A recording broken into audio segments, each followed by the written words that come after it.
चमार रेजिमेंट अंग्रेजों के समय में जाति और समुदायों के नाम पर बनी तमाम रेजिमेंट भारतीय सेना में अभी भी मौजूद है, लेकिन चमार रेजिमेंट को भंग कर दिया गया था। राष्ट्रीय अनुसूचित जाति आयोग ने भी चमार रेजिमेंट को बहाल करने की मांग की है। चमार रेजिमेंट की शुरुआत 1943 में हुआ था। इसकी शुरुआत अंग्रेजों ने दूसरे विश्व युद्ध के समय किया था, लेकिन 1946 में चमार रेजिमेंट खत्म हो गया। अंग्रेजों ने चमार रेजिमेंट को युद्ध के लिए बनाया था, इसलिए आज़ाद हिंद फौज से लड़ने के लिए चमार रेजिमेंट को अंग्रेजों ने सिंगापुर भेजा, लेकिन इस रेजिमेंट ने अपने देश के लोगों से लड़ने से इनकार कर दिया और उल्टा चमार रेजिमेंट ने आज़ाद हिंद फौज के साथ मिलकर अंग्रेजों के खिलाफ युद्ध की शुरुआत कर दी। इस कारण से ही अंग्रेजों ने चमार रेजिमेंट को रद्द कर दिया। आज के समय में चमार रेजिमेंट को बहाल करने के लिए आवाज़ उठाया जा रहा है, लेकिन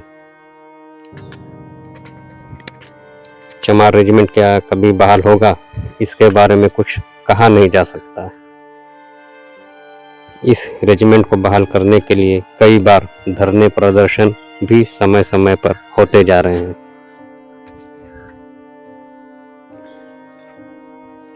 चमार रेजिमेंट के बहाली के लिए कानूनी मुकदमा भी लड़ा जा रहा है। साथियों, जब तक बहुजनों की सरकार नहीं बनेगी, तब तक आप मानकर चलो कि हमारे समाज का कोई भी काम, चाहे कांग्रेस हो या बीजेपी, कोई नहीं करने वाला है।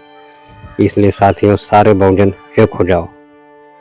खास बात यह है कि चमार रेजिमेंट को दोबारा बहाल किए जाने की मांग कोई नई नहीं है।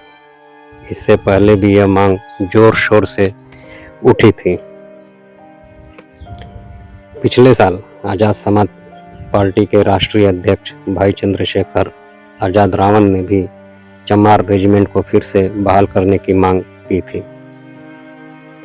वहीं राष्ट्रीय अनुसूचित जाति आयोग ने भी चमार रेजिमेंट को बहाल करने की मांग की।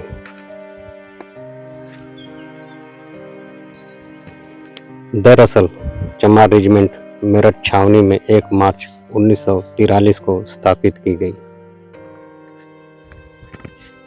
इससे पहले 1 साल तक ये 2nd पंजाब रेजिमेंट की 27वीं बटालियन के रूप में ट्रायल के तौर पर थी, जिसमें चमार जाति के जवान ही भर्ती किए गए थे।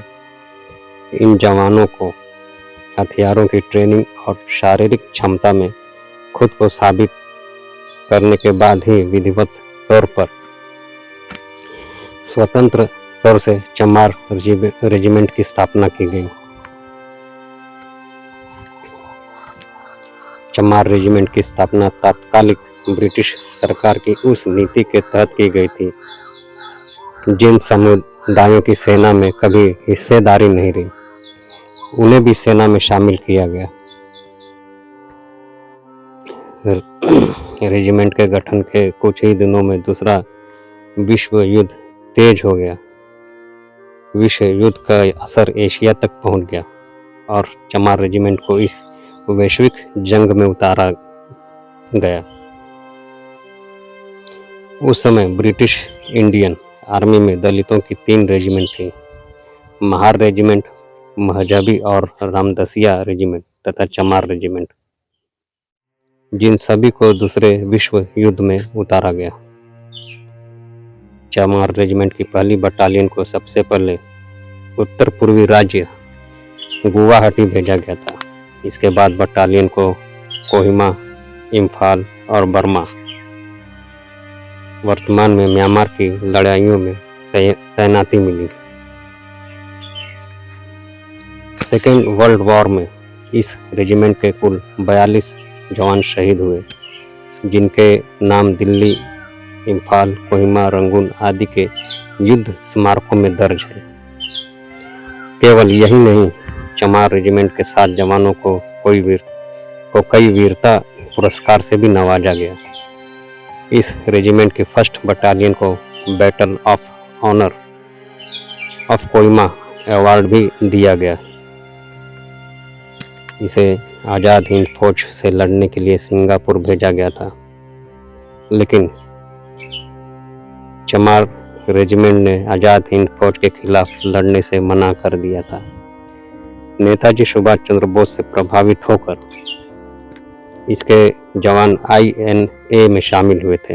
हालांकि 2nd वर्ल्ड वॉर के बाद महार रेजिमेंट को भी तो बनाए रखा गया, लेकिन मजहबी एंड रामदसिया रेजिमेंट का नाम बदलकर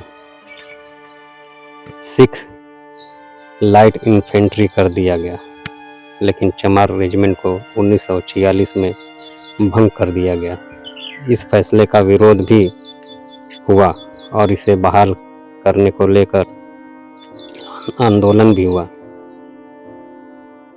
जिसका नेतृत्व रेजिमेंटल दफेदार जोगीराम जी के नेतृत्व में हुआ और इसमें 46 जवान शामिल हुए।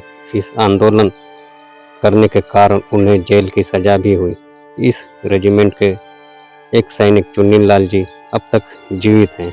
हालांकि पिछले कुछ साल में रेजिमेंटल दफेदार जोगीराम जी और दफेदार धर्म सिंह जी की मृत्यु हो गई।